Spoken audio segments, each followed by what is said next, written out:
بسم اللہ الرحمن الرحیم۔ السلام علیکم۔ امید ہے سب دوست خیریت سے ہوں گے۔ ہماری دعا ہے آپ کو اللہ پاک خوشیاں عطا کرے اور امن و سکون والی زندگی عطا کرے۔ ویڈیو شروع کرنے سے پہلے حضور اقدس صلی اللہ علیہ وسلم پر درود پاک پڑھ لیتے ہیں۔ الصلاۃ والسلام علیک یا سیدی یا رسول اللہ وعلی آلک واصحابک یا سیدی یا حبیب اللہ۔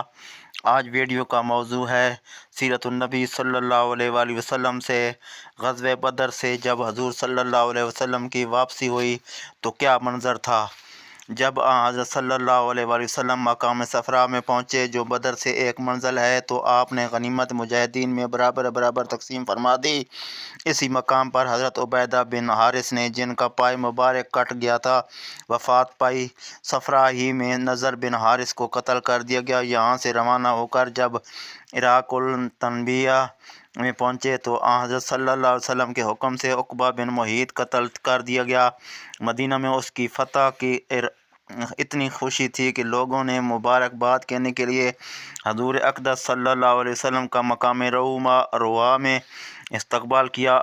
اسیران جنگ جناب سرور عالم صلی اللہ علیہ وسلم کے ایک دن بعد مدینہ میں پہنچے۔ آپ نے ان کے صحابہ میں تقسیم کر دیا گیا اور تاکید فرما دی تھی کہ ان کے ساتھ نیک سلوک کیے جائے۔ چنانچہ ابو عزیز بن عمیر کا بیان ہے کہ جب مجھے بدر سے لائے تو میں انصار کی ایک جماعت میں تھا۔ وہ شام یا صبح کا کھانا لاتے تو روٹی مجھے دیتے اور خود کھجوریں کھاتے۔ ان میں سے جس کے ہاتھ روٹی کا ٹکڑا آتا وہ میرے آگے رکھ دیتا۔ مجھے شرم آتی، میں اسے واپس کرتا مگر وہ مجھ ہی کو واپس دیتا اور ہاتھ نہ لگاتا۔ جن قیدیوں کے پاس کپڑے نہ تھے ان کو کپڑے دلوائے گئے۔ حضرت عباس جو کہ دراز قد تھے، کسی کا کرتا ان کے بدن پر ٹھیک نہیں اترتا تھا۔ عبداللہ بن ابی رئیس المنافقین نے جو حضور اقدس صلی اللہ علیہ وسلم حضرت عباس کا اہم قد تھا اپنا کرتا منگوا کر دیا۔ صحیح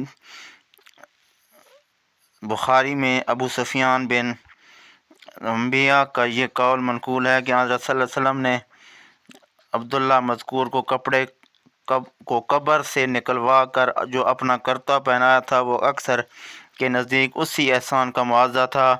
رسول اللہ صلی اللہ علیہ وسلم نے جب قیدیوں کے بارے میں اپنے اصحاب سے مشورہ کیا، حضرت صدیق اکبر رضی اللہ تعالیٰ عنہ نے عرض کیا، یا رسول اللہ، یہ آپ کی قوم اور آپ کا قبیلہ ہیں، انہیں قتل نہ کیا جائے بلکہ ان سے فدیہ لیا جائے، شاید اللہ تعالیٰ ان کو اسلام کی توفیق دے۔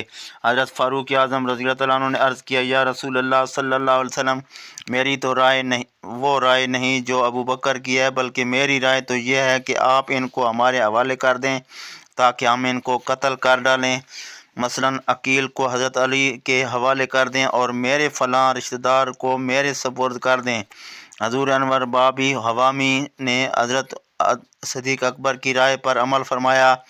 قیدیوں میں سے ہر ایک کا فدیہ حسب استطاعت 1000 درہم سے 4000 درہم تک تھا۔ جن کے پاس مال نہ تھا وہ لکھنا جانتے تھے، ان میں سے ہر ایک کا فدیہ یہ تھا کہ انصار کے 10 لڑکوں کو لکھنا سکھا دے۔ چنانچہ زید بن ثابت نے اسی طرح لکھنا سیکھا تھا۔ بعدوں مثلاً ابو عزا جہمی شاعر کو حضور اقدس صلی اللہ علیہ وسلم نے یوں نہیں چھوڑ دیا۔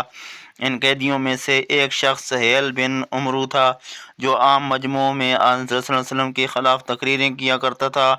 حضرت عمر ابن الخطاب نے عرض کیا، یا رسول اللہ صلی اللہ علیہ وسلم، مجھے اجازت دیجیے کہ میں سہیل کے دندان پیشن کو اکھاڑ دوں اور اس کی زبان نکال دوں، پھر وہ کسی جگہ آپ کے مخالف تقریر نہ کر سکے گا۔ حضور صلی اللہ علیہ وسلم نے فرمایا، میں اس کا عضو نہیں بگاڑتا ورنہ خدا اس کی جڑ جزا میں میرے اعضاء بگاڑ دے گا، گو میں نبی ہوں۔ حضرت عباس ان 10 رؤسا نے قریش میں تھے جنہوں نے لشکر قریش کی رسد کا سامان اپنے ذمہ لیا تھا۔ اس غرض کے لیے حضرت عباس کے پاس 20 اوقیہ سونا تھا۔ چونکہ ان کی نوبت کھانا کھلانے کی نہ آئی اس لیے وہ سونا انہی کے پاس رہا اور غنیمت میں شامل کر لیا گیا۔ حضرت عباس نے عرض کیا، یا رسول اللہ صلی اللہ علیہ وسلم، میں مسلمان ہوں۔ حضور نے فرمایا، اللہ کو تیرے اسلام کا خوب علم ہے، اگر تو سچا ہے تو اللہ تجھے جزا دے گا۔ تو اپنے وفد کے ساتھ اپنے فدیہ کے ساتھ عقیل بن ابی طالب اور نوفل بن حارث بن عبد المطلب اور اپنے خلیف خمرو بن جدہم کا فدیہ بھی ادا کر۔